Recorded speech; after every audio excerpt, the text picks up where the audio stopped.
Yo guys, this is a little pre-video message just to recommend that you take full advantage of the timestamps in the description if you would like to skip around topics in the video. Thank you. Enjoy.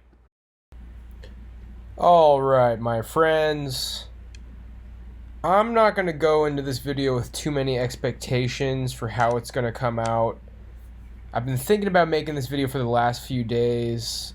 What I'm going to call it is going to be kind of tricky. It's either going to be like how I cope, or a day in my life, or just how I live my life, how to improve your life, ways to improve your life. I think I decided to settle on something like how I live my life. Something like that. I'll think about that.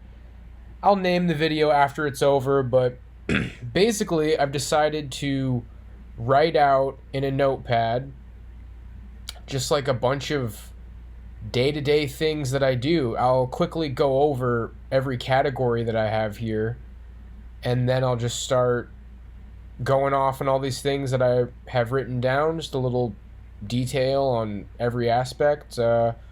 We got supplements, working out, stretching, diet, snacks and drinks. Big part of the day-to-day, man. I'll tell you what, one of the things on there is this chamomile tea I make with lime, apple cider vinegar, honey, and cinnamon.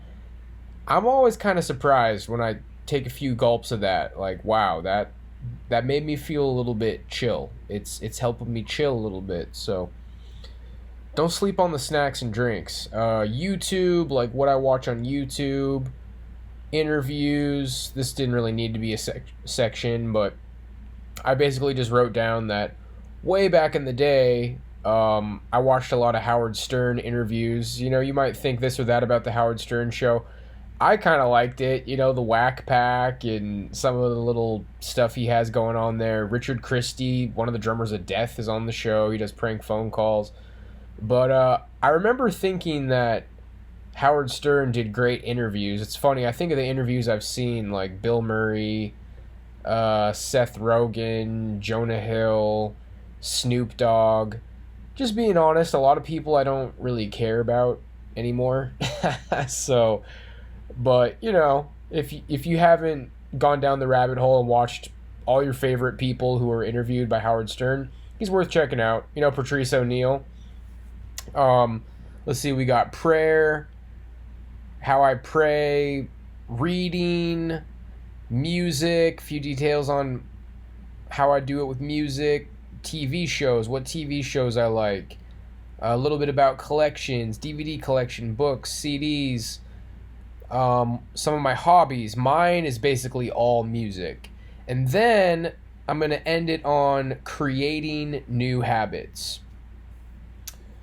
So, yeah, how to improve your life, how I live my life. Like, this is kind of just knowledge that I've been amassing over, I guess, mainly the last year or two. Just kind of like my routine, you know, how I do things around here. And if you find any advice in here that sounds good to you, then, you know, you can apply it to your life. Some of the stuff in this video is going to be like how I got some of this advice. And then what I think I'm going to do, because I was actually considering like filming myself, like, I don't know, filming my supplements or filming some meals. Maybe down the line, I was kind of thinking about just doing some vlogs, you know, like a day in the life or a day of eating. Maybe start filming my workouts, like kind of copying. There's this boxing channel, Jesse Jones. I've been watching him on my channel a little bit when we're streaming. I mean, it's not like he's the only guy who does vlogs, but I pretty much stole his entire diet, getting a couple tips from him on like how to shadow box better and train better. But yeah, you know, I've actually been watching people's vlogs. I know that's kind of a thing. Maybe people have a stigma about, like, oh, a vlog, like that's something normies do. I mean, normies certainly can do that, but man, when I get to the YouTube section, like, I've been loving watching people living in their cars or their truck or their van. They usually break down how they survive, you know, how they deck out their truck or their car, why they're living in their car, they're traveling all over the place, and just, you know, kind of living this cool little adventure life. And so I've been going down that rabbit hole. And then, you know, since I'm kind of like just going into some of this stuff randomly, when I come back to these topics on the list, I'll kind of just leave it be if I already covered it in great detail. But, yeah, so let's go ahead and get started. I've said a little bit about each category. Supplements. Oh, yeah, what I was going to say is that I'm going to throw together a picture montage. I'm just going to, like, grab pictures off of Google Images and, like, throw it together for each relevant topic. But, yeah, maybe down the line I'll do some vlogs. Day in the life, day of eating, whatever. Here we go. Supplements. Fish oil. That's supposed to help with depression. You're supposed to get, like, a little bit of a feeling of well-being. K2, that goes hand in hand with D3. So I got both K2 and D3. That's supposed to be if you're not getting enough sunlight. K2 helps the D3 absorb better. I also heard K2 is like good for your teeth. Multivitamin, pretty standard. NAC. I've heard rumors that this is getting taken off of the shelves. Yeah, let's just leave it at that. It's a good immunity supplement. It can help maybe deal with some sicknesses and stuff. Anyway, creatine. I haven't been loading this yet. I got creatine in pill form, which is kind of weird. I would probably recommend you get the powder. But, yeah, gonna start loading creatine. There's always some guy who says, oh, that just brings more water to your muscles. Well, you know what? If you're not like cutting weight for a sport or anything, it's pretty much a win-win, man. It helps you recover better. It can help heal injuries faster, help you run longer, more endurance, stronger. It pretty much just makes you a better man, dude, as far as I know. Like, I was doing creatine in Vegas, and now since I've moved, I've decided, hey, let's get back on the creatine. Turmeric powder. This is good for your joints. Glucosamine, also good for your joints. Liposomal vitamin C. This is just like a really efficient vitamin C that your body can digest better. That was recommended to me by James Tinyvest. Well, it wasn't recommended to me, but that's where I picked up the idea to take that supplement. Just high absorbing vitamin C. There's a lot of debate. I've heard some people online, it's like, you only need 100% vitamin C a day.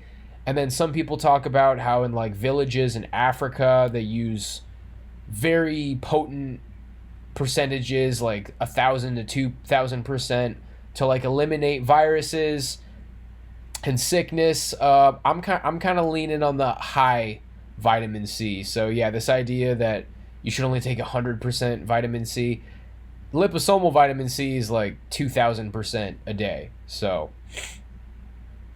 you can go down that rabbit hole somewhere else. Ashgandwa root. Now, there's some videos that like really break down what the deal with this stuff is. I've kind of just taken people's word for it. What I do got to say about ashgandwa root is if you're not good at remembering to take a pill every day, you might want to just go ahead and skip out on this one. It gives you like a little bit of a boost in mood. I think it's supposed to help you sleep better at night, maybe a little bit more energy throughout the day.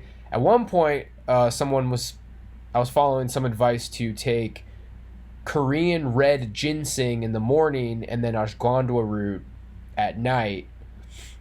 I'm not doing the ginseng anymore, but yeah, ashgandwa root, do I notice a difference with it? Maybe. Do I notice a difference with any of this stuff? I mean, it's just kind of like, it just kind of feels good. I feel like I'm doing something positive. People say you're probably just getting like a placebo effect. I mean, sure, man. Like, to look at my big stack of supplements and take them all every day, I just think it's kind of like shows dedication. And yeah, I mean, I do believe that this is a pretty hefty lump of supplements, but these are all things that I do think serve a purpose. One more time down the line. Fish oil. K2 and D3 for the sun, fish oil for your mood, multivitamin, that's just standard. You know, if you're going to take supplements, definitely take a multivitamin.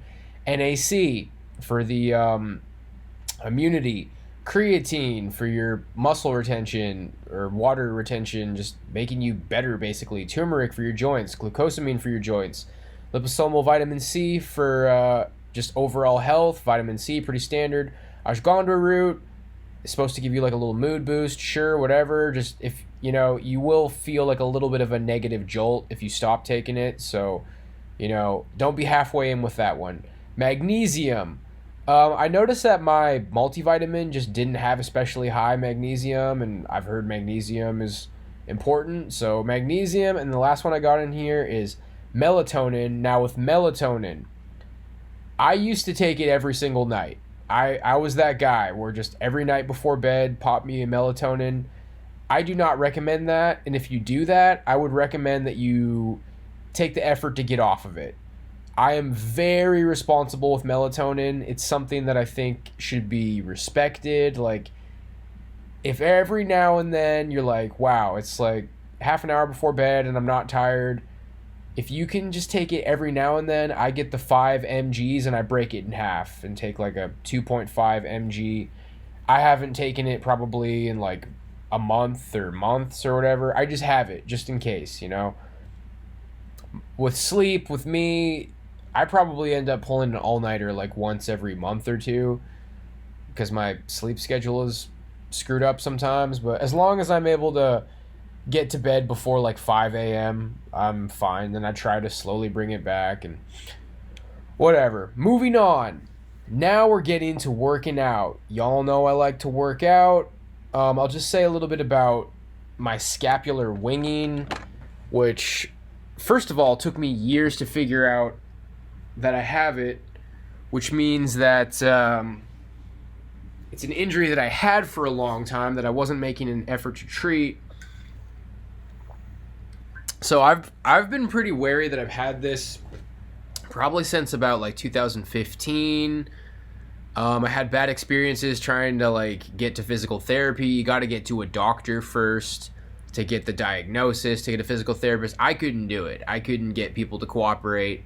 So this is something that, like, it took me, I feel, years to realize that I had, and then it took me, like, years to figure out how to deal with it.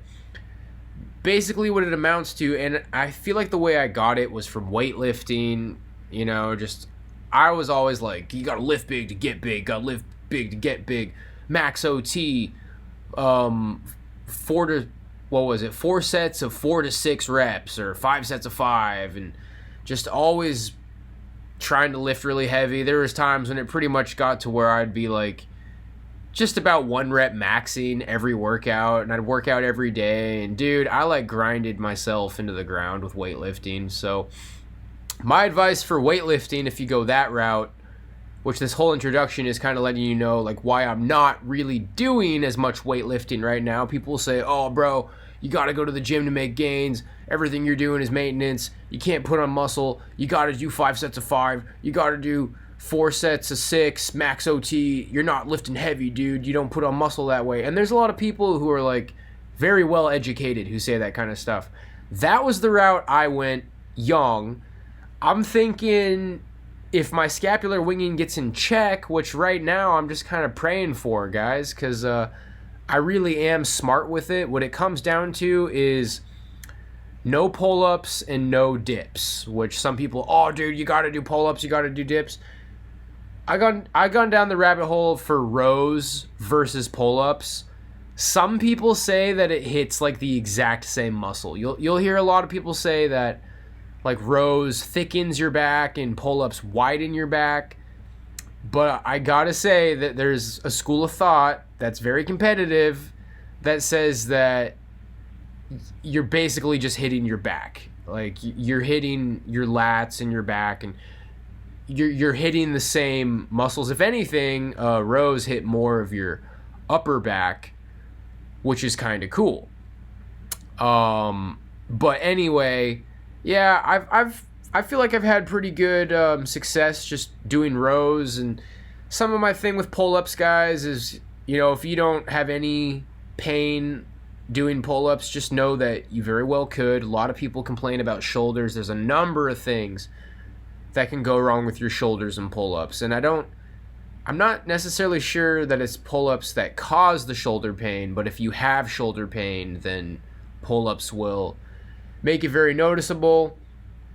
So yeah, I do rows instead of pull-ups, and rows are actually good for scapular winging. That's one of the exercises that I do to repair it. So some of the stuff I do to repair it is like planks, push-up plus, where you like push extra hard at the end to contract your scapula. Stretches, I got a whole section on stretching, specifically lats, chest, rhomboids, traps, stretching my neck. So I'm trying to get to where I stretch that every day. Lots of planks. The push-up plank specifically gets the scapula. You can do scapula push-ups. You can use dumbbells to kind of do like instead of doing a dumbbell bench, you just press up at the top.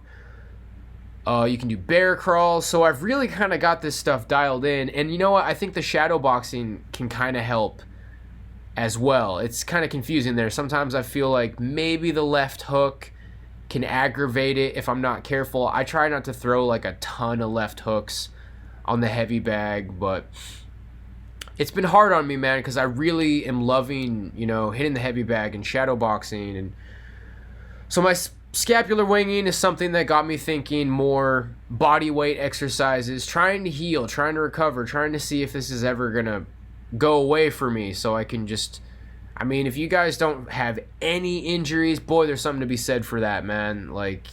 If there's anything I could say against weightlifting, maybe you become like the superior specimen when you're intelligently training 5 sets of 5 and the heavier weight, lower rep ranges. But I'll tell you what, man, once you get an injury, it's just, you would have been better off never lifting.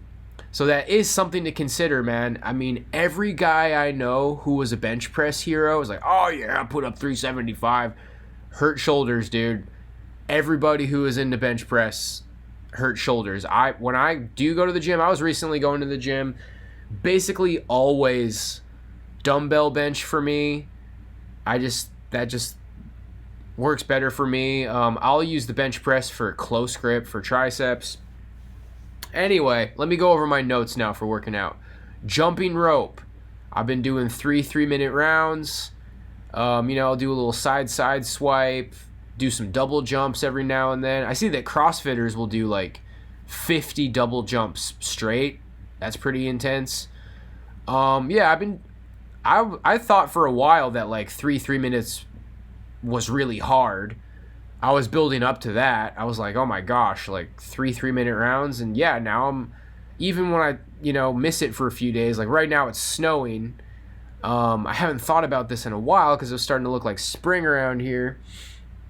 But, I got my back extension thing, the Roman chair out there, the heavy bag out there, a jump rope out there. Cardio starts to get limited when it's snowing, but jump rope was 3-minute rounds. I'm thinking I want to bump that up to 5 to 6 3-minute rounds. I'll probably bump it up to 5 first, and then I'll bump it up to 6. There's just a random video I saw, a day in the life of a boxer, which we'll get to on the YouTube section.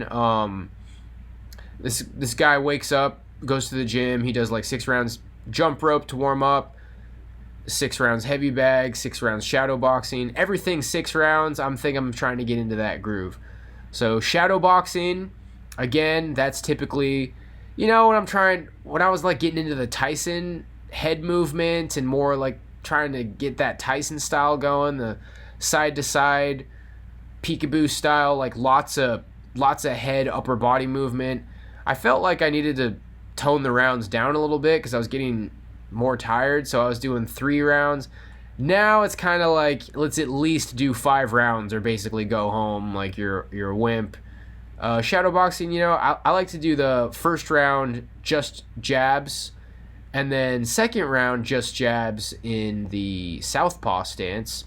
So I'll throw in a couple of southpaw rounds, but yeah, what I feel like I've learned is I had this like pressure in my mind to try to make sure shadowboxing is as much like a real fight as possible. I'm starting to think of it more like the practice pad, which I'll get a little bit into my drumming routine. I'm thinking of it more like the practice pad and drumming, where you're just kind of working out your chops, you know? So if you drill a bunch of jabs in kind of a mechanical way, like don't make it too mechanical, you know, move around side to side a little bit. But I'm watching a lot of like amateur boxers and boxers shadow box, and I noticed that like they do it with a lot. They don't like run around nearly as much as I do. So I'm going to start implementing a footwork routine to make sure I'm really pushing the footwork.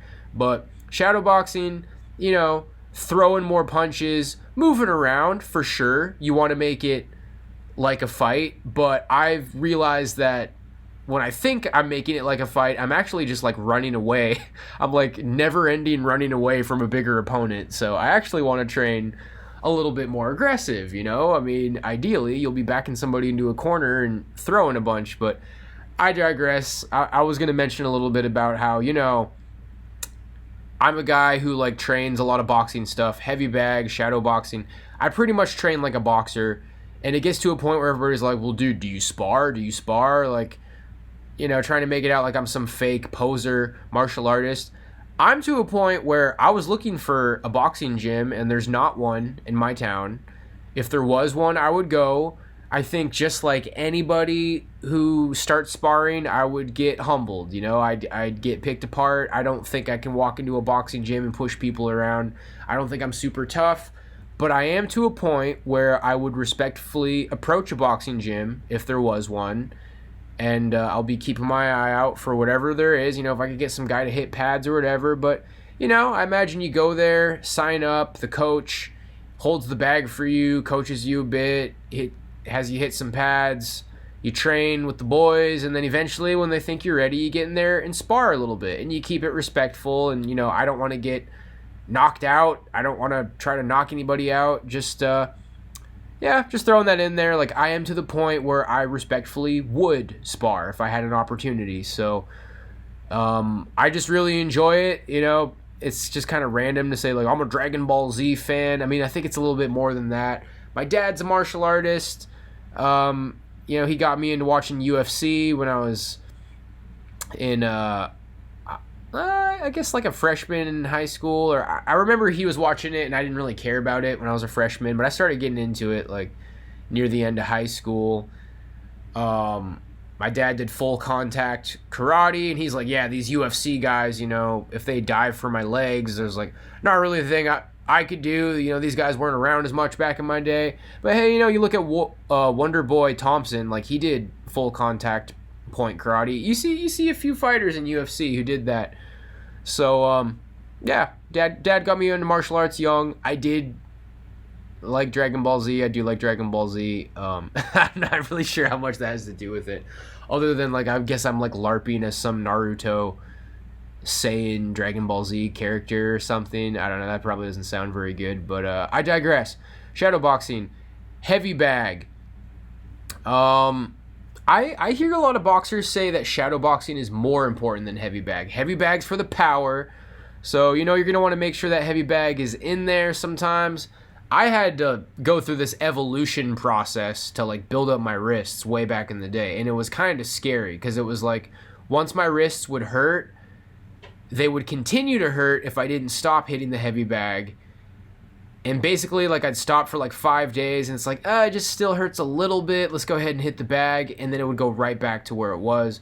So I'd have to, like, stop hitting the bag for, like, a week and then start again. And basically my advice for that is only do straight punches for a while to build it up. Like, chances are you're going to hurt your wrists a little bit at first. I don't get that kind of pain anymore. The wrists were built up. I got a 100-pound heavy bag, which is pretty big. You know, some of these boxers I watch use smaller heavy bags. I don't know if they like the bag moving around more or whatever, but it's whatever. I liked hitting the heavier bag, and so it is getting to a point where I'm going to want to do 6 rounds basically for everything. 6 rounds jump rope, 6 rounds shadow boxing, 6 rounds heavy bag.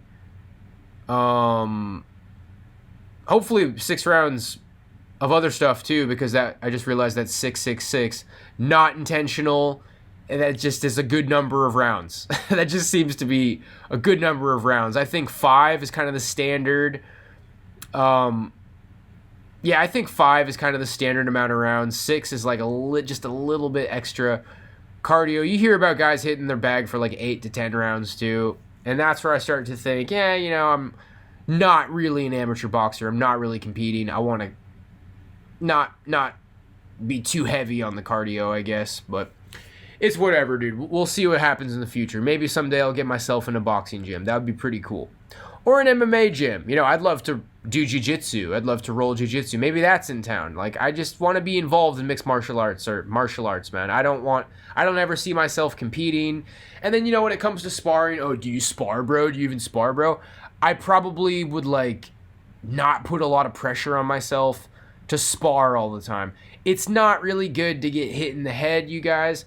I think a good way to do it would be go do jiu-jitsu, I certainly don't want to get my arm broken or anything, or like get mercilessly choked out, but I do like martial arts.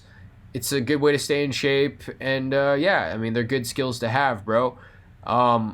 Ideally, you're not going to be putting boxing clinics on people when you're like in a bad mood or whatever, so first of all, I don't think I'm like super tough. And then second of all, if you do start becoming super tough with this stuff, trust me, dude, you don't want to.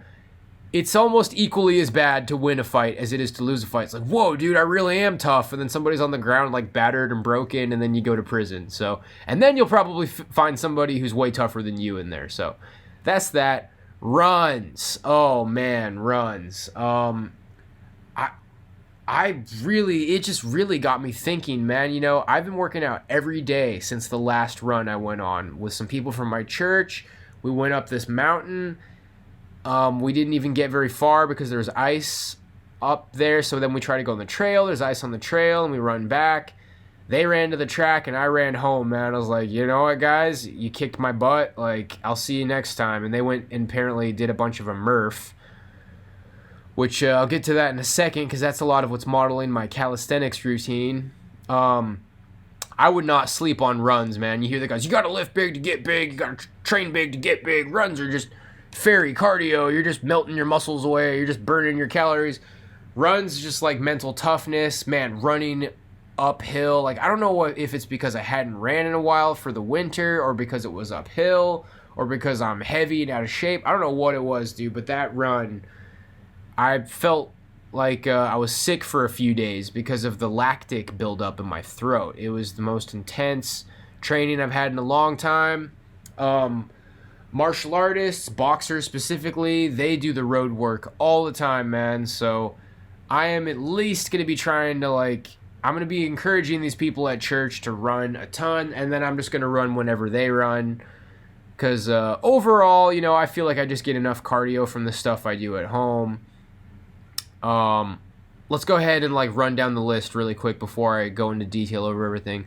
Jump rope, shadow boxing, heavy bag, occasional runs, pendulum step, footwork, calisthenics, core work, grip training, shoulder dumbbell press, back extensions, and shrugs.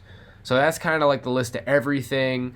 So I don't think I need to be doing daily runs. Again, I'm not an amateur boxer. I want to try to be a little bit more muscled up. These amateur boxer dudes are pretty damn slender, just trying to be ready to go for rounds and rounds and rounds and rounds.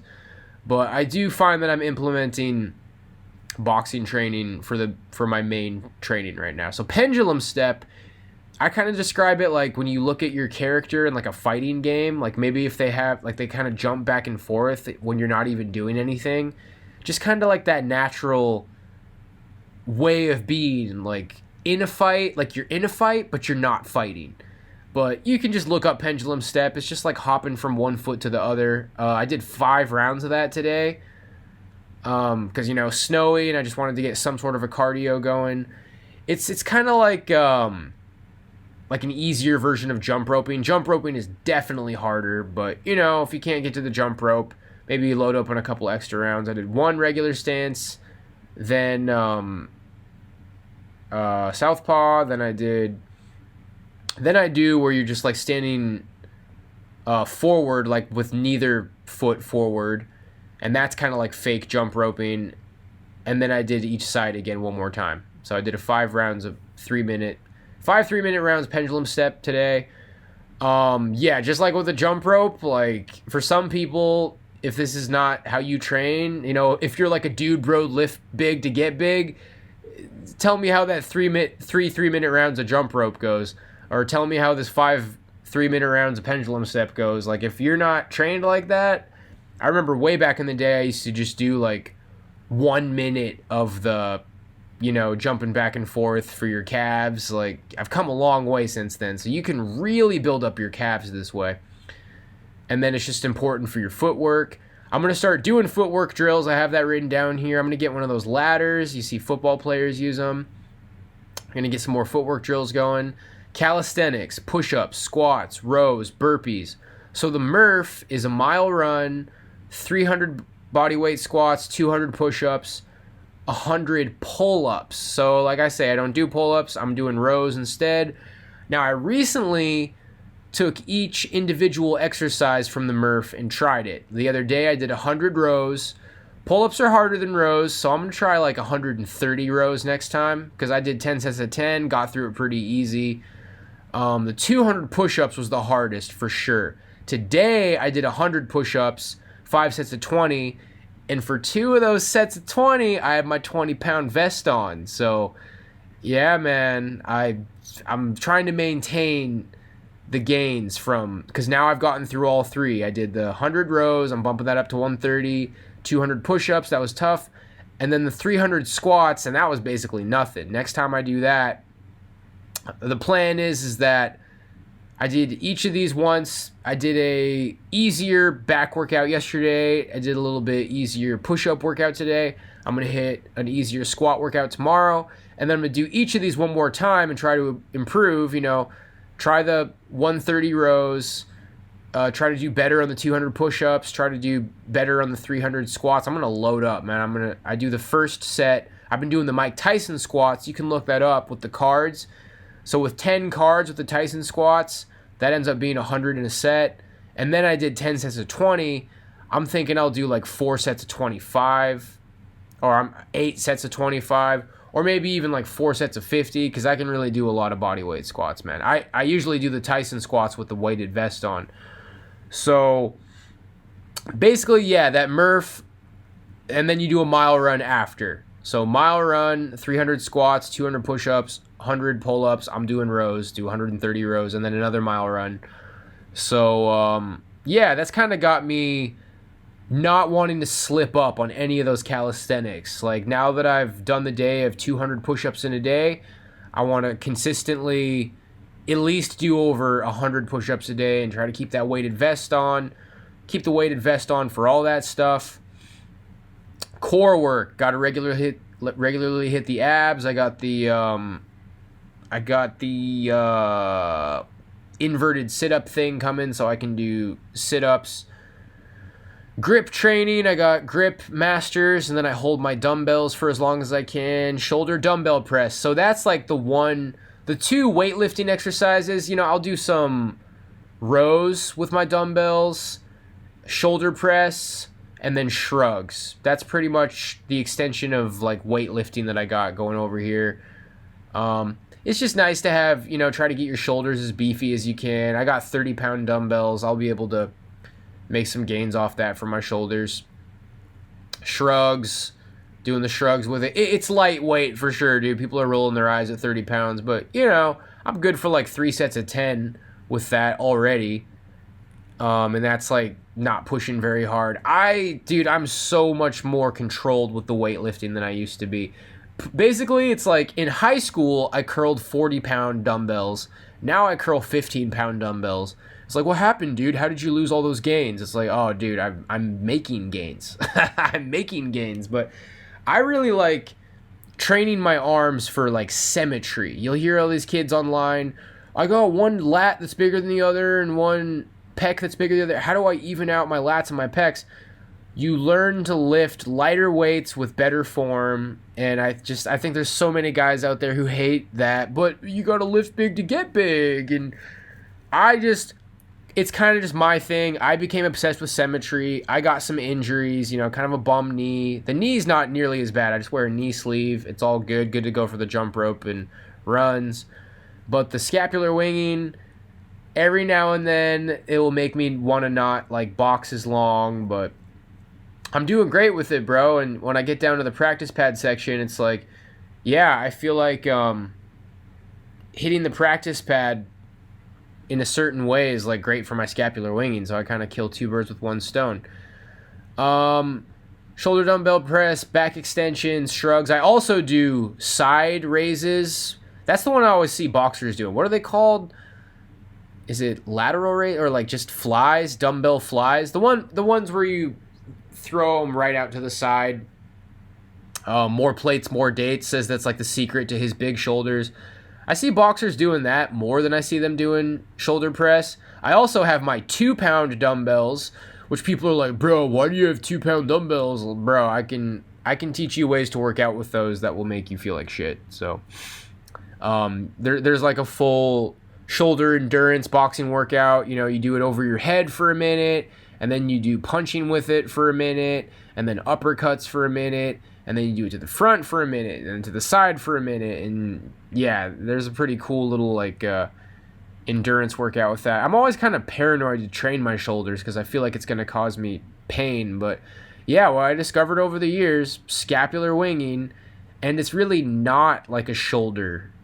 It's kind of near your shoulder, but I've always been around people who injure their rotator cuff, so I kind of assumed that was more of the kind of injury I had. But anyway, it has taken a long time to get through this video, and we still got a lot more to go. So we're at 36 minutes here. I'm gonna try to wrap this up in an hour. So the rest of the video, like, I really like working out. This is really important stuff to me. Shrugs for traps. Dudes will say you can kind of size somebody up by how big their traps are. You see somebody like in a Penn State wrestling sweater and they got huge traps, I'd probably just not mess with that guy, dude. He's probably going to take you to the ground. And then as far as like the whole wrestler versus grappler, I mean, there's a lot of verses, dude. It's like, you know, like MMA training versus weightlifting. Like, should you do get big to get big at the gym? Or should you, you know, do this kind of like body weight kind of martial arts stuff? Or what about like a grappler versus a boxer? And why don't you train more like a wrestler? Like, first of all, dude, training like a wrestler is, I think, probably a lot harder. I mean, look, a boxer who actually boxes would kick the crap out of me. I mean, that's just how it works, dude. People who spar are going to have an advantage. People who are like real boxers are going to have an advantage. That's just the way it is, dude. I think it's easier to LARP as a boxer than it is a wrestler, though. I mean, with wrestling, I don't know, like, that would probably be more like weightlifting stuff, but yeah, dude, they just wrestle all the time. So there's no shortcut for that, dude. Like, either you did wrestling or you didn't. Either you were a state wrestler or you weren't, or you wrestled in college or you didn't.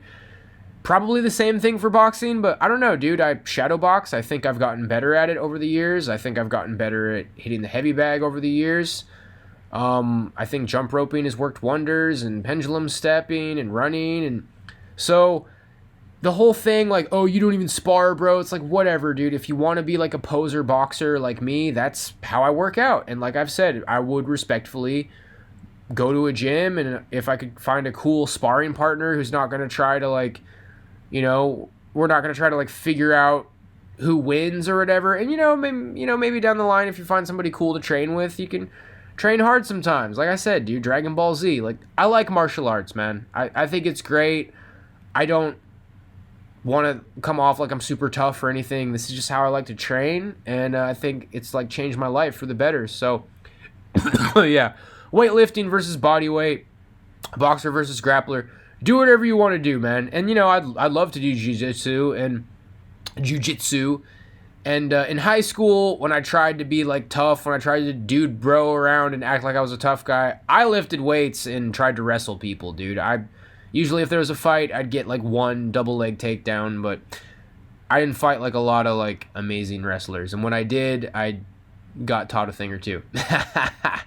Moving on from working out. I like working out. Part of the reason that I like the body weight kind of stuff in this boxer LARP is because it's just a lot of things. You know, you fill your life up with a lot of stuff. The lifting advice tends to be 3 times a week. You got to rest big to get big, eat big, and I mean, you do see like the bodybuilder dudes training all the time, more than that, but yeah, I think y'all know what some of that is. But I'm not trying to talk crap. I like to train this way, dude. Yeah, it's how I like to train. So that's that. Stretching. Now, I think where a lot of people are going wrong, fitness-wise, is you're not really stretching. And it's this weird thing because we always hear people saying, oh, you gotta stretch every day, it's so important. I think that's one of those things that just kind of goes in one ear and goes out the other, because I have not had a regular stretching routine throughout my life. I think it's going to be good for my injury. I think you'll like make gains. Like if you haven't been stretching and you start getting into a regular stretching routine, you'll put on some size, dude. You'll get bigger. Your muscles will grow. So if that's something that's been missing from your life, stretch. Like really do it. Maybe every day is too much. It probably gets to a point where every day you're going to want to do it, but at least every other day. The channel, Ask Dr. Joe. If you just search full body stretch and then look for the channel Ask Dr. Joe, or search Ask Dr. Joe and look at her stretches, that is the stretching channel that I recommend. I regularly do her full body stretch routine. Eventually I just memorized it. Her neck stretch routine, eventually I just memorized it. And then here I have get an ice pack. Get a couple of ice packs, man. And with ice packs, don't overthink it. If something in your body feels off, if you got an injury, just put ice on it. Seriously, just put your ice pack on it 15, 20 minutes at a time, as many times as you want to through the day. As soon as you get an injury, put ice on it. That helps the recovery process, helps reduce inflammation. Some of my supplements, like the turmeric, that reduces inflammation. Good stuff. Get an ice pack, use it, put it on anything that feels weird. Diet. Okay, here's the section on diet. Maybe I'll have to like timestamp this video too. This is a pretty intense video here. So I found this boxing channel. He does a lot of day in the life, day of eating, day of training. Jesse Jones. Jesse Jones. Everybody knows how to spell Jones. I've pretty much stolen his entire diet. And then, you know, I have a couple of meals that I make on top of that. But I'm just going to go down this list real quick. Tuna, green beans, and potatoes. I thought this sounded really weird at first. And Jesse didn't really go into, like, how he makes it. So I looked it up and I found Russian potato salad is basically what it is. I guess you can eat it cold. Like some people put it in the fridge, or they put like tons of mayonnaise in it, like, you know, like a potato salad. The way I made it the other day is I just boiled the potatoes for 20 minutes till, you know, they're soft enough to like easily chop them up and they're ready to go. I got a can of green beans, heated that up for like 5 minutes, poured it in a bowl with some olive oil, and then a can of tuna, salt it up, and then, you know, I put in like a good amount of mayonnaise, but the amounts of mayonnaise that people put in a potato salad is like, yeah, that's a lot of mayonnaise, but I put a pretty good amount of mayonnaise in there. So it's mayonnaise, salt, and olive oil that ends up seasoning it up. And, you know, overall, this diet that I nabbed from Jesse Jones, it looks like it's low fat. My diet knowledge is like, you're either going to do low fat, which is going to be more of like your just kind of average, like, you know, chicken and rice kind of a diet that you see a lot of people do, or it's going to be this new kind of carnivore, keto, high fat, low carb. I'm deciding more on like low carb overall, but I'm kind of not even doing that because you'll see I added a few meals on here, which if I eat, I'm probably just eating whatever I want. But this all seems like pretty healthy stuff to me. But anyway, yeah, that's the Russian potato salad. I thought it tasted great. I'll be pretty much eating that for dinner every other night until I can kind of like work a few extra meals in here. So then the other dinner is going to be chicken, rice, and veggies. Pretty simple.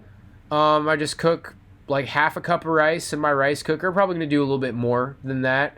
and then like 3 to 4 chicken strips and veggies. I just mash my chicken strips with my fist. I thaw them out overnight, try to mash them flat with my fist, season it with Greek seasoning on both sides, and then just cook it in my pan with butter. Just try to get it nice and golden brown on each side. I find the secret to cooking chicken is like thin. You know, cut it thin, throw it in the pan. That way it's just kind of nice and, I don't know, crisp on each side and seasoned well. That's pretty standard stuff. Chicken, rice, veggies. Frozen veggies, I just think saves money, easy, works, sounds good. Protein brownie. If you're interested in that, look into Jesse Jones's protein brownie video. Yeah, you just basically like microwave a scoop or two of protein, some water or milk, and a little bit of baking powder. Put some cocoa powder in it, maybe a little sugar or stevia. Yeah, you microwave it up, and it turns into like the texture of cake. It makes this like protein cake, super filling. I mean, I'm pretty full when I make the 1 scoop, which is, 30 grams of protein, low calories. Great way to get your protein in, super filling. If you make the 2 scoops, 60 grams of protein, dude, it's like super filling. And hell, you can make a cake out of it. You can put icing on it. I'm probably going to get some like whipped cream for it. It's great, man. I'm going to be eating these all the time. That's going to be the main use of my protein. And then the other use of my protein, another meal that I stole from Jesse Jones, is just 1.5 cups of oatmeal.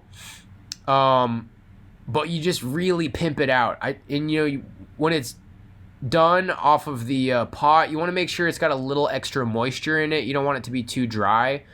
So it's got extra moisture to absorb all this stuff. Scoop of protein powder. I got some caramel flavor drops. Protein, peanut butter, cinnamon, and cocoa powder. Mix all of that in there. And it's just, kind of like fun oatmeal. It's just a great meal, man. Oatmeal's cheap, and this is all just kind of good stuff to have too. Protein, peanut butter, cinnamon's good. I put that in my tea. Cocoa powder, I put that in the protein brownies as well. Flavor drops, you can get all kinds of different flavor drops. And then, if you're trying to work out sugar, I still put a little bit of sugar and stuff, but yeah, there's all kinds of different flavors for flavor drops. I got the caramel right now. Protein powder can be a little bit expensive, but I put it in my oatmeal, and then I make the protein brownies. And those protein brownies are worth it, dude. Like, how full that makes you compared to how good it is, to like the fact it's protein and healthy for you, dude, those protein brownies are a game changer. Absolutely. If you're some dainty girl trying to like, lose weight and like, be full, like, highly recommend the protein brownies. So then here's the stuff that I didn't steal from Jesse Jones. That's just kind of lazily slapped on here, like bacon and eggs. I'll make 3 strips of bacon and then cook 2 eggs up over easy in the bacon grease. Just shove the whole egg in my mouth, try to get the yolk to explode in my mouth. Make sure it's not too hot when you do that. That's going to be a lot of fat.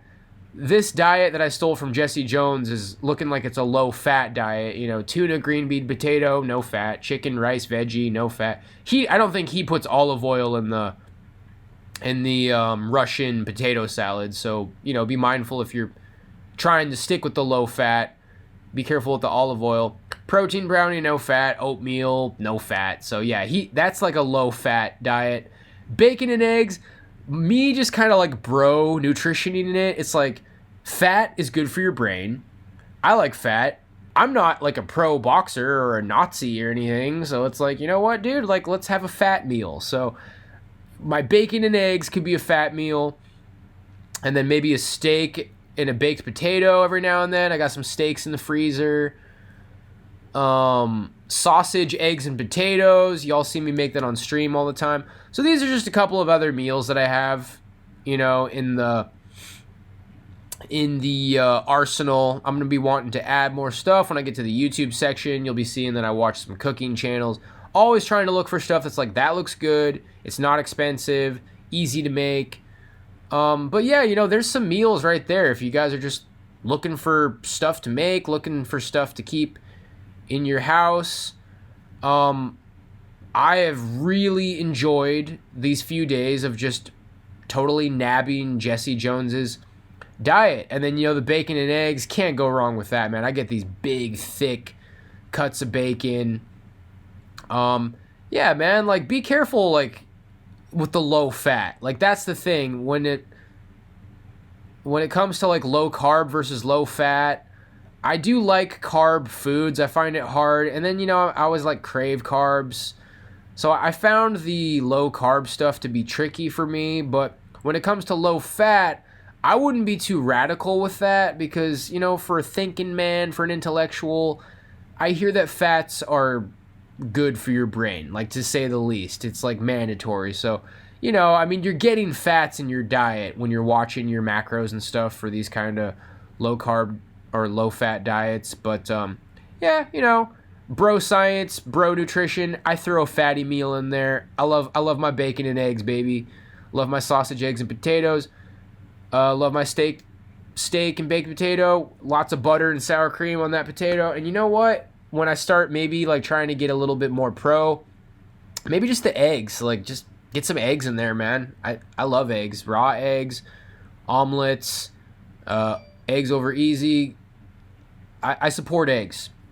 All right, so we're 50 minutes in here, dude. This is going to be like a solid hour and 20 minutes at least. Let's keep going. Snacks. So yeah, snacks. We shouldn't have to spend too much time here. This is just, I don't even, like, consider this a part of your diet, Like I said, I'm not a professional athlete or a Nazi. I hope you know what I mean by saying that. Just like, oh, a food Nazi. Like, there will be no blue cheese and crackers. Anyway. Snacks. Drinks. Blue cheese and crackers. Love it. It feels super fancy. I was like, because at first you think blue cheese is weird. You're like, ooh, I don't know if I like blue cheese. You're trying to figure out if you like it. I used to just, like, put the tiniest little slivers on my crackers. Man, now I'm just, like, glugging that blue cheese. Just massive piles of it on my crackers. I mix up the Ritz crackers and the saltine. I find I like the saltine a little bit better. Now, the Ritz crackers, 5 Ritz crackers is 10 grams of carbs. 5 saltines, I think a serving size is 5, is 12 grams of carbs. So, couple more carbs in the saltines, but I like that they're a little bit crunchier. I like that crunchier texture. So blue cheese and crackers, smoked oysters and cream cheese on crackers. Oh man, that is a treat. That is good stuff. So then my chamomile tea, I mentioned this earlier. This really just, like, makes a difference, man. This probably makes, I probably feel this more than I feel anything from my entire supplement stack. Like, chamomile tea with a little lime juice. Just get one of those little, like, lime, it could be lemon or lime juice. I have lime juice. Get one of those little lime juice things for your fridge, lasts forever. Lime juice, apple cider vinegar, honey, and cinnamon in my chamomile tea. Love it. Might make some before bed tonight. It's starting to get late over here. It's 3:30 a.m. White tea. I had this around the house. I don't make that very often. I try to avoid more than 1 caffeine drink a day. But it's very weak in caffeine. That's why I'd recommend white tea. It says it's like 1 leaf out of 5 as far as strength of caffeine. So, if you feel like you need a little caffeine boost in the middle of the day or after the afternoon, mix yourself up some white tea, baby. Mio Mix. I love the blue flavor. That basically is like a blue Powerade, and it's, sugar-free. You can get something that tastes like Powerade, and it's sugar-free. They got some little, like, B vitamins in it and stuff. Check out the Mio Mix. One of them probably makes up, like, I don't know, 20 big water bottles, or it makes, like, a ton of drinks, dude. Instead of, like, filling up your house, instead of being the kind of guy who buys, like, 24 packs of blue Powerade, which has a bunch of sugar in it, get you a little $4 Mio Mix, and then, that basically makes up, like, 24 Powerades, and there's no sugar in it. So there you go. There's my snacks. YouTube. Yeah, man, just, like, one of the last things I have on here is, like, maybe trying to think of something every day. Like, what's something I'm interested in? What's a rabbit hole that I want to go down? What's something I'm curious about? And then you just, try to use it to expand your mind. Maybe you'll find something that you end up loving and becomes a big part of your life, man. That's kind of how I got into boxing and stuff. So, Lately, I'm loving people living in cars, trucks, and vans. I find vlogs of people living in their car or their truck or their van. They usually have a story of why they're doing that. They break down their rig and how they got it set up. They tour around and do different stuff. This one guy, Morts, Morts, he's got a smaller channel. You know, he told his story. He got divorced, British dude, and you know, he's in like Pakistan, and he's living amongst like wild dogs in Georgia. And is it Georgia or Georgia? I don't know. I sound like an idiot. Sorry. It's cool. There's all the channels are different too. You know, there's all these people from different ways of life doing this, and maybe some of them are even kind of like armchair philosophers and give some of their insights on the world. And they're usually pretty like red-pilled people, man. Like you've probably seen some stuff in your life if you decide to live in a car or a van. So that's a rabbit hole I've been going down. Day in the life of a boxer, man. You know, and you could do the same thing with MMA, or I mean, day in the life of anything. Day in the life of any kind of athlete. Day in the life of a sprinter. Day in the life of a football player.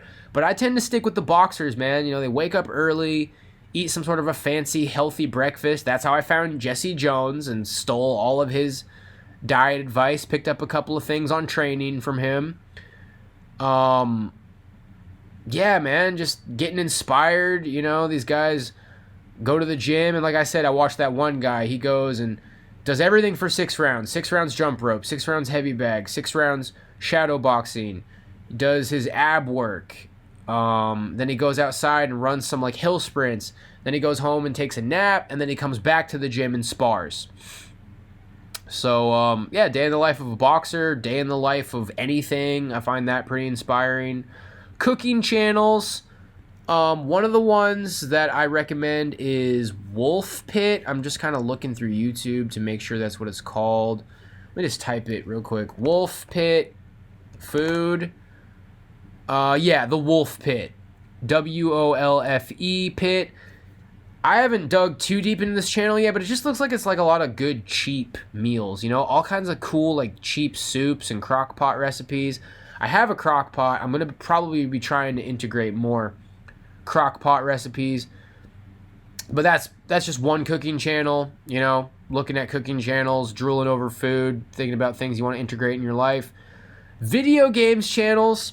I kind of like live my video game side of myself vicariously through other channels. You know, it's bizarre. I feel like most people who watch these channels are probably gamers and play a lot of games, but you know, I'll watch Metal Jesus Rocks or John Riggs or that's pretty much it. I'm pretty aware of like that whole circle. Let's see, there's John Riggs, Metal Jesus Rocks, John Hancock. He's got a huge video game collection. I used to watch the Angry Video Game Nerd.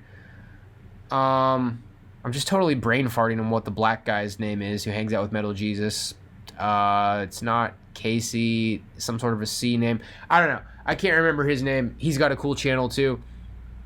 Yeah, watching people talk about video games. Oh, Pete Dorr. Pete Dorr is probably my favorite video game channel. Every now and then I'll fire up an RPG, man. At some point I think I'm going to make a video just ranting about RPGs. I played Final Fantasy 5, 6, 7, 8. I've played Chrono Trigger. I've played Wild Arms 1 and 2, and then not really RPG games. I think they're considered live. What is it? Live strategy RPG. Ogre Battle, March of the Black Queen, and Ogre Battle 64. Every now and then I fire me up an RPG, man. I'll tell you what, I've just about beat all the ones that were on my list, though. I do watch like a playthrough while I do it. Maybe that sounds cheap to people, but you know what, dude? I'd rather just know I'm going to get through the game in a reasonable amount of time rather than getting lost in some dungeon or forgetting something like, oh, I was supposed to go behind the dumpster in this town in the beginning of the game. And I just watch the playthroughs, dude. That way I know I'm going to get through the game. Next on the list would probably be Final Fantasy IV. And then, yeah, H.C. Bailey. I love using his playthroughs. He has a habit of just kind of leaving me hanging sometimes. He'll be like, all right, I'll meet you back over here. I'm like, wait, where the hell is that? What do you mean? But, you know what? He's got a good personality. Anyway, moving on. train hopping. It's been a little while since I went down this rabbit hole. But yeah, if you haven't gone down that rabbit hole, man, it's really cozy just watching people's train hopping journeys.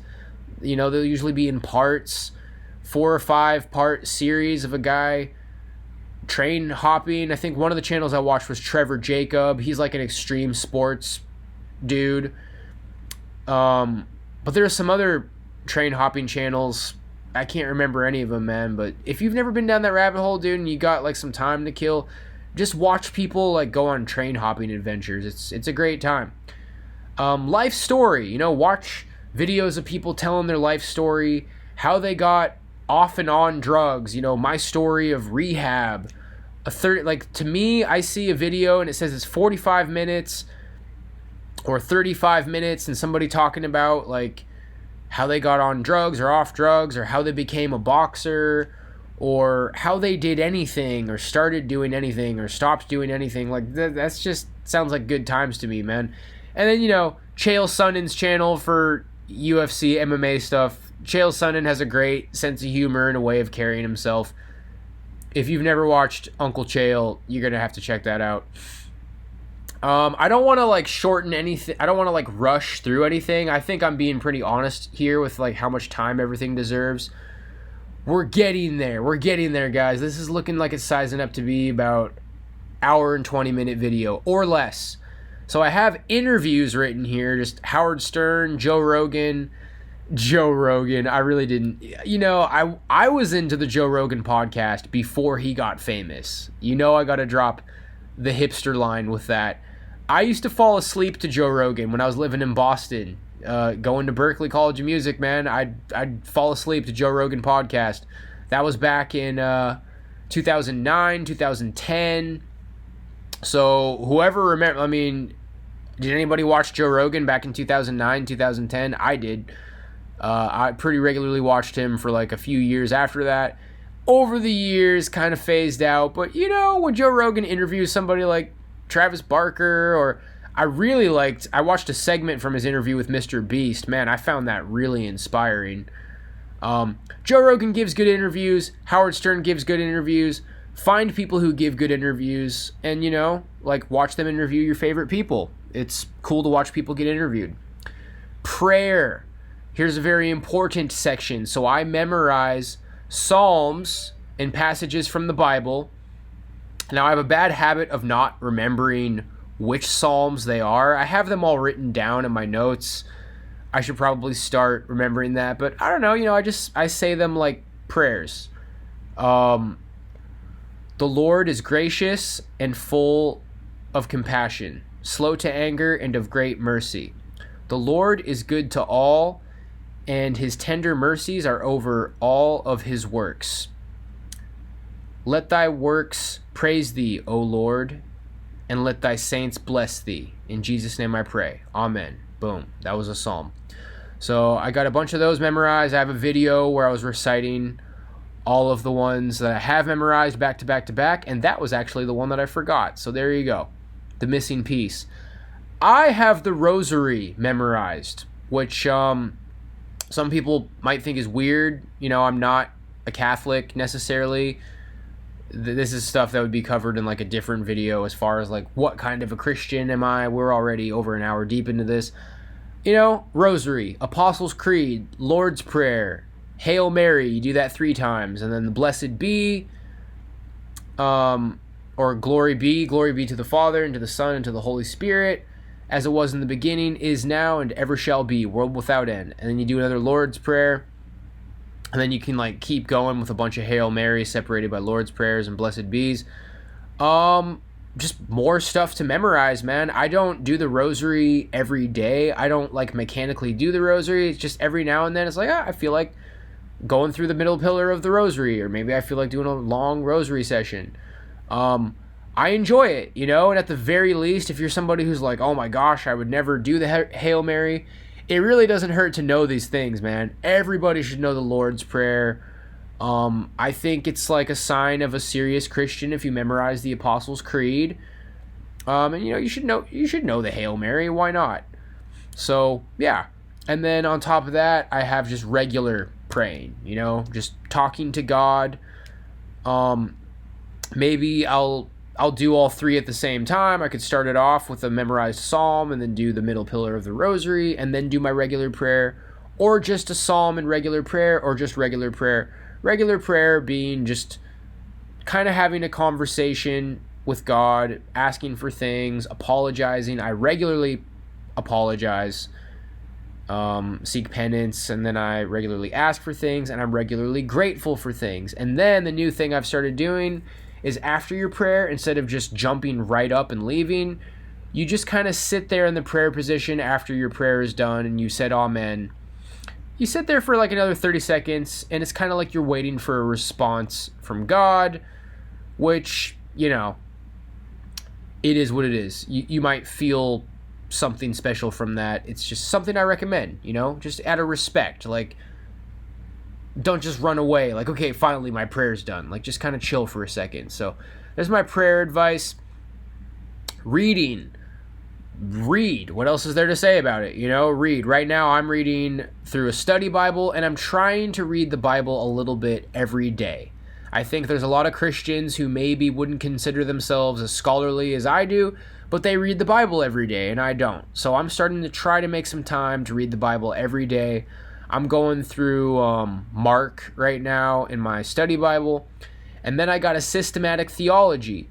I'm reading Wayne Grudem's systematic theology. If you want to pick that up and read through it, I would just say it's good to read through a systematic theology, you know, so you've accounted for every doctrine, you know, God's providence, and that includes like Arminian versus Calvinism, views on salvation, you know, eschatology, soteriology, sections on prayers and angels and the devil and demons, and old earth versus young earth. And it's good to get through a systematic theology to just kind of know the existence of all of these doctrines. As far as like which systematic theology is the best, I'm reading through Wayne Grudem's.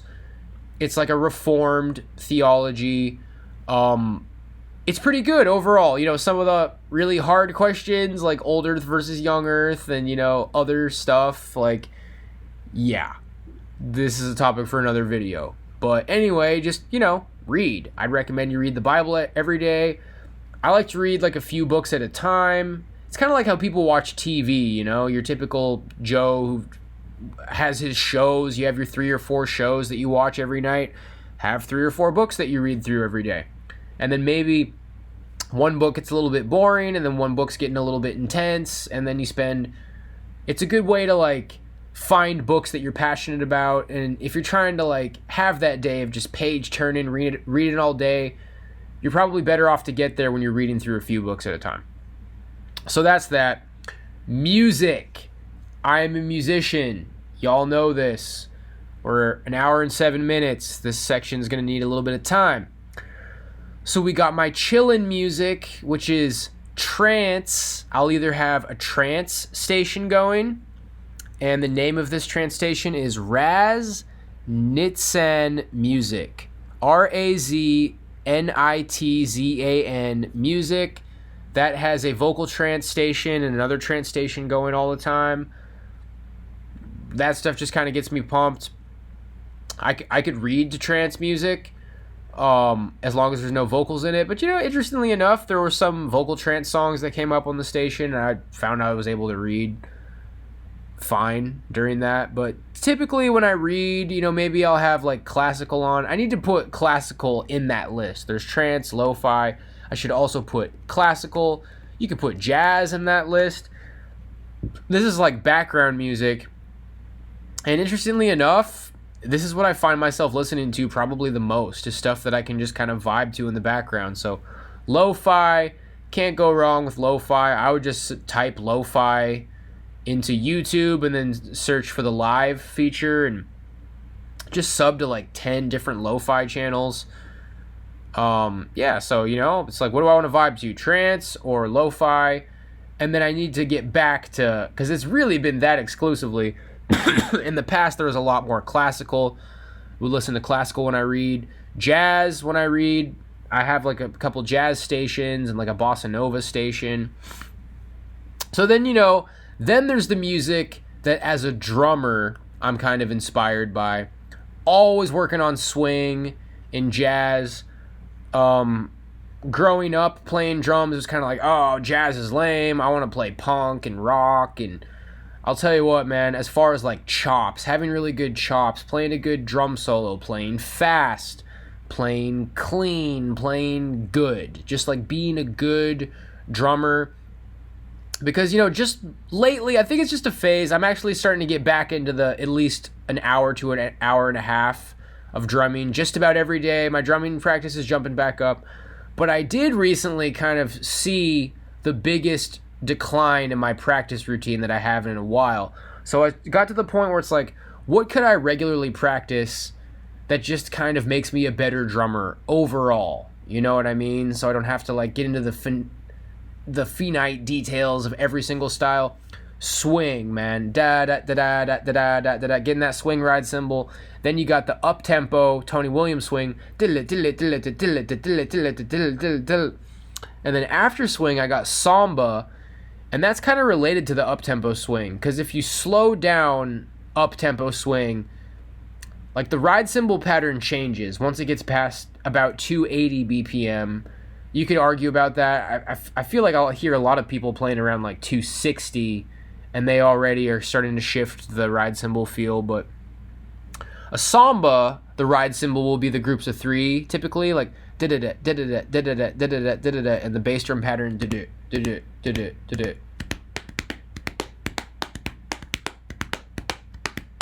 That's kind of like a little samba beat. I'm not going to get too deep into that right now, but samba is like kind of like a slower up-tempo swing, I guess you could say. The ride cymbal pattern is a lot of the times the same. There's all kinds of different ride cymbal patterns in samba. I mean, samba is it's Brazilian music. It's a very deep style of music in and of itself. I don't want to trigger like samba snobs in my hour and 30-minute variety videos. Like, actually, the samba ride is nothing like the up-tempo swing ride.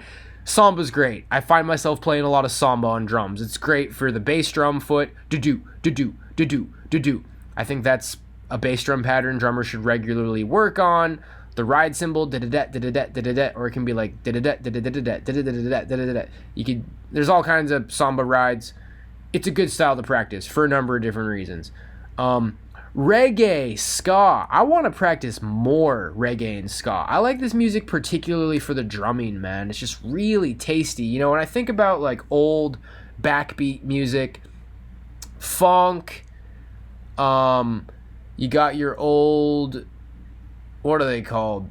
Oh man, I'm totally brain farting on this type of music. I mean, you got your old funk, your solid gold oldies, maybe old country music, and it has a beat. You'll hear a lot of songs that just have like a, just like a little, backbeat, snare on 2 and 4, maybe bass drum on 1 and 3, maybe just like the meat and potatoes, like a funk beat, maybe a little, beat music. It's like reggae and ska are music that kind of, quote unquote, just has a beat, but it's a little bit, I like what they did with the beat, man. I like that just kind of template beat that it's based off of. You could say it's a little bit more technical. Like, you'll hear like the bass drum on 2 and 4, then one drop, one drop reggae. It's like you don't want to play anything on 1, but you could, maybe the bass drum on all 4s and the snare on 2 and 4. Or, I mean, this would be like a 3, 4, 1, 2, 3, 4. That's like, what's it called? Halftime feel. But it's just got a little extra zazz to it, man. The reggae drums, you could get some shuffles in there. That's the last thing that I wrote is shuffle. My chest drumming is not going over so well right now, but trying not to rush through the end of the video, man. If this video's got to be long, it's just got to be long. It is what it is. I'll make sure to timestamp it. We'll figure it out. Reggae and ska. Slightly Stupid, Bob Marley, Suicide Machines, I never got huge into the specials. I love the specials version of Pressure Drop. I was kind of into like Streetlight Manifesto. It's music that I've always kind of enjoyed, but I've not been super deep into. But specifically for the drumming, oh yeah, Modest Yahoo, can't go wrong with Modest Yahoo. Yeah, like for chops and feel and just good drumming, good style, I want to get more into that. And then the last is shuffle. I was playing in a blues band in high school. Great blues guitar player here that I kind of like didn't grow up with, but I've known him ever since like middle school. When I was first playing drums, I always kind of thought the shuffle was lame. Like the shuffle blues beat that's just like but you know, the jazz ride cymbal, the shuffle ride cymbal, it's kind of related to jazz. It can kind of be related to like reggae and ska. All of those triplet feels, man. When I'm teaching drummers, I'm going to recommend right away that you work on swing, da da da da da, shuffle, da da da da da da da da da. All of that is inside of a triplet pulse. Sigga da digga da digga da digga da da da da da da da. The jazz ride cymbal, let's see if I got this right. It's da da da da da da da da da da da da da da da. So you take out the middle triplet. It's a quarter note, and then the next beat is an eighth note triplet, and you take out that middle triplet. So instead of da da da, it's da da da da da da da da da da da. So that da. So I don't know. I'm rambling now. It's hard to fit music lessons into this video, but triplet music, jazz, swing. You get some of the triplets in the reggae feel sometimes. Shuffle. I've really learned to appreciate it. I've really learned to appreciate the blues feel. So that kind of concludes the drumming inspired music for me. Now this is kind of the crossover between enjoyment and drumming. 80s and late 70s rock, man. Whitesnake, Van Halen, Ozzie, Badlands. I threw Alice in Chains in there, which is grunge, but I just feel like Alice in Chains, you know, it can go on that playlist. Alice in Chains is sick. And then Metallica, you know, for thrash. I had like a thrash phase, and I found like the main thing from my thrash phase that's gonna hang on is Metallica's Ride the Lightning, man, you know? It just makes me think about like drinking a beer in a shed, you know, smoking a cigarette, which I don't do anymore, but just like drinking a beer in somebody's like warehouse or shed or something, blasting some Whitesnake or Van Halen. I feel like I got to make some time for that every now and then. That's good stuff for me. Early Ozzie albums, and I like Black Sabbath too, but I just find that the tone of the late 70s and 80s, the drums were just a little bit thicker. You know, the 70s rock, the snare drum has a little bit more of that like muted, punchy sound. And then when you start getting to the late 70s and the 80s, the snare's got that crack. It's got that Van Halen crack, or it's just got that thicker. I just think everything's just kind of like more full with production in the late 70s and 80s. So there's that. And then there's the fact that I own a 6-disc CD changer. Totally unnecessary. You know, I put 6 CDs in there. I got a nice little CD collection, and then I burn CDs too. You put it on random, man, and it randomly selects from those 6 discs. That can be kind of hard to replicate with the internet, with whatever, with your Spotify or your iTunes. I mean, in iTunes, if you have all the music on your computer, you dump those 6 CDs in a playlist and put it on random. But how much music do you really have on your computer? So I gotta tell you, man, I enjoy having the 6-disc changer. I got a sound bar hooked up to it. I love it. I love having a little CD collection. It did get to a point where I just kind of started burning CDs. But, yeah, I'm kind of a dinosaur with that, man. Something about just, you know, not the internet. Just something about not the internet I like. So, how are we doing, guys? We got 4 more sections left. 119. All right, you know, an hour and a half. A good solid hour and a half video here. Whew, that concludes the section on music. And you know, I love music. There's more I could say about music. I really like 90s post-hardcore and emo. I like early 2000s, more popular emo. Like when people hear emo, they think like Taking Back Sunday, Census Fail, The Used, My Chemical Romance is probably like the most stereotypical.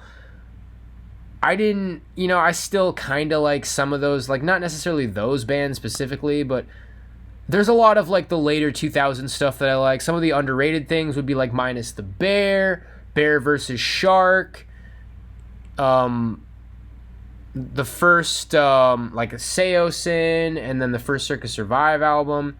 So I like that kind of early 2000s stuff. Man, a really underrated band is This Day Forward. But, I really like Deftones. And then like the 90s true post-hardcore is like Drive Like Jehu, No Knife, Knapsack, Heavy Vegetable, Thingy. There's all kinds of stuff in that genre I like.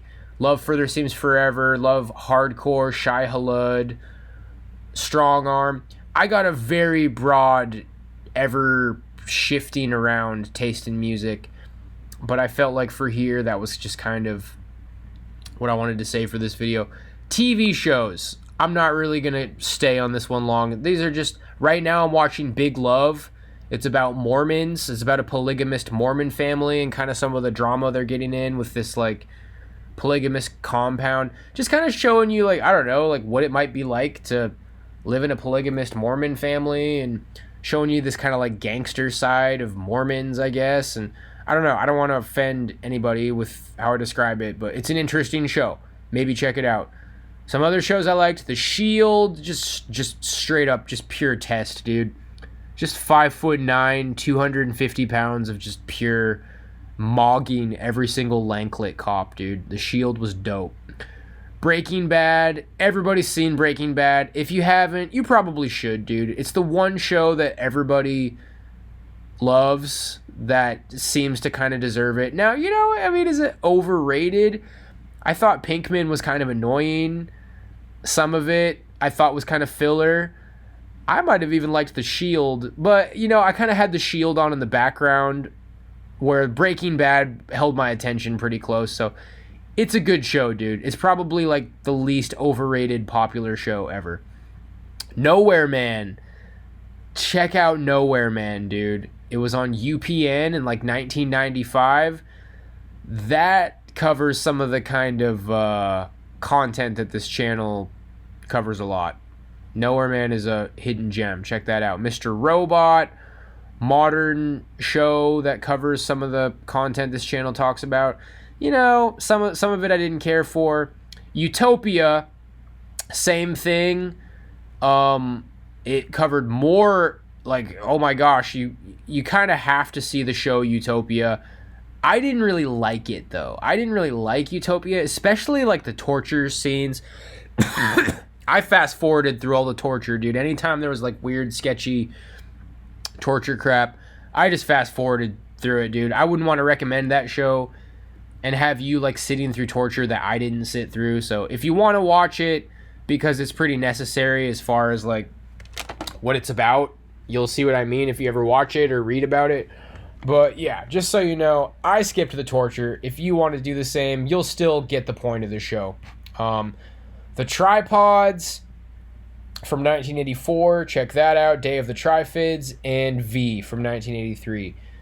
Just check those shows out, dude. It's relevant to like the philosophy of this channel. Collections. I got a DVD collection. I got my books, CDs. I read a lot of books on Kindle. I do still listen to a lot of music online. I'll just use my laptop a lot. But, got the CDs for the 6-disc changer. Having a DVD collection, man. Why do you have... Imagine having a DVD collection in the current year. Bro, they're just nice to have. When you pop in a DVD in your DVD player, even if it's only like every 6 months or whatever, you'll just be like, man, I'm glad I have my DVD collection. It's just like a piece of your personality. It's just something that shows who you are, something, if you have company over, if I ever freaking have a date, it'd be probably comfy for a girl to like pick one of my DVDs and good stuff. Hobbies for me, it's just mainly music, bro. Drums. I'm trying to get back to where I practice drums at least an hour to an hour and a half a day. I used to practice, like a solid 2 hours every day, and then sometimes I do half an hour practice pad on top of that. Now I'm just really thinking quality over quantity, man. I've put the time in. I've built a lot of the chops, and now it's just really a lot of like swing practice. I have a lot of very mechanical swing exercises. My same when it comes to practice is, let's see, what is it? It's integration, isolation. Yeah, isolation, that's like practicing one thing mechanically for a long period of time with a metronome, and then integration. So it's like, if you do only one, it's like, well, dude, if you're only doing integration, some of your chops like aren't clean. Like when you did that sweep, that was kind of messy. Let's isolate that and just play that same fill over and over and over again slowly. That's going to be isolating it. And then it's like, well, you don't only want to play like a paradiddle for half an hour straight with a metronome. You're not going to have any creativity. So you got to integrate it. Isolate and integrate. Like, boom, dude. That's very powerful summary of like how I practice. I see building chops a lot like weightlifting. The isolation is like, isolation movements or even compound movements. But, and I do that for my scapular winging too with the practice pad. I put a timer on for 2 minutes, have my metronome on the upbeats, and click, click, click, click, upbeat eighth notes, and just do a paradiddle at like 70 BPM for 2 minutes straight. And then after that, do flams, and then after that, flam taps, and then groups of 3 or groups of 4, whatever I want, dude. Just any rudiment you can think of, sure. Just do them one after the other for 2 minutes at a time. That's a great way to practice. Just for drumming period, for building chops. And I also feel like a nice warm tingle in my scapular winging when I do that. So, making music for me, I'm going to want to get back into that more. I think I need to go in a different direction. I think I've kind of like played out the EDM. Maybe it's time to explore a different side of my musical creativity. I've been stagnant on that for a while, guys. Y'all saw me write a song on guitar. Maybe I could record some of my guitar songs that I've written. I need to practice guitar more. Freestyle rap. You guys hear me doing the freestyles every now and then. Dude, it bums me out that it makes such a statement being a rapper. And I think ultimately that's really what's moved me away from it. It's like, oh, you're a white rapper? Or imagine being a white rapper. It's like, oh, what's up, dude? You're going to move to 8 Mile? And yeah, man, I'm going to make it in this rap game one of these days. I'm saying? I'm saying? It's like, it just makes too much of a statement. It's poetry. Like, it's just poetry. And with freestyle, it's just off the top. And yeah, man, I like to freestyle rap because it's like if you write a song, that's where it really starts to get cheesy. If you don't want to have that image, like you think you're super cool or something. When you write something, you're saying, hey, I thought this was good enough to write down and turn into a permanent song. It's like, wow, that's kind of cringe, dude. But when it's a freestyle rap, I'll just be clapping it and accessing it and throwing people into the mattress and shit and trying to load up and stack up. Y'all know I got my cash up. Y'all better back up while you get slapped up because you whack, son. I don't know. Was that good? No. But at least I didn't put any thought into it. You know what I mean? I do all kinds of better freestyles than that. I don't have time, dude. We're wrapping up the video soon. I freestyle rap sometimes, bro. I don't think it means anything. It's just fun. That's why I do it. Like, I like the art of freestyling because it's just so on the spot, on the fly. You can develop the skill. You can get better at it. You're trying to juggle, let's make it rhyme, but not with like a cheesy rhyming pattern. And let's try to use concepts, like let's try to stay on topic, and let's also try to use wordplay, like what is it called, double entendres or whatever. There's skills in rap. It is a skill. I enjoy it. As far as rappers that I like, Guru, I haven't listened to him in a long time. I haven't listened to like any of this in a long time. I haven't really vibed out to rap in a long time, but I can get down to some like MF Doom, a little cheesy for me now. Jedi Mind Tricks, little cheesy for me now. But I'll tell you what, dude. Violent by Design, Jedi Mind Tricks, that will always pretty much just be killing it forever and always. But the guys that I think like are just kind of timeless for me would be like I like Tupac, I like Biggie, pretty standard. Big Pun, Big L. There's these two rappers. Scarface is one of them, and then who is this other guy? Scarface, and then why can't I think of his name? Wow, that is crazy. One of the people I always said was my favorite rappers, and I can't even remember his name. Rip. Maybe I'll remember it at the end of the video. But yeah, you know, rapping. Singing. Y'all heard me sing. People say I got a decent like pop punk voice. Maybe I'll try to like write some more songs. That's like a big... That kind of brings me to the next topic, is creating new habits. The art of thinking of something that you want to do more and then trying to create the habit, man. And I would love to have a regular output with making music, you know, because I was like shooting to be a professional drummer, and I pretty much was and am. But as somebody who right now I'm in a smaller town, I'm playing drums at church, and that's going great. But as somebody who, like, you know, thirsts to do more with my musical abilities, I play some guitar, I run Ableton, I know how to mix a little bit and master a little bit. I got a little bit of singing chops, I could rap, I could even do, like, screams if I want to, but I made some auto-tune music, y'all heard my Gigastoic. I'd like to regularly make music, man, and do some one-man band stuff. But for creating new habits, I want to, like, practice guitar, do more songwriting, make more music, and do more one-man band stuff. I think that's really on the horizon for what I would like to regularly do more of. And then, you know, try to make sure I read the Bible every day as well. Whew. Okay, you guys. We are at an hour and 32 minutes.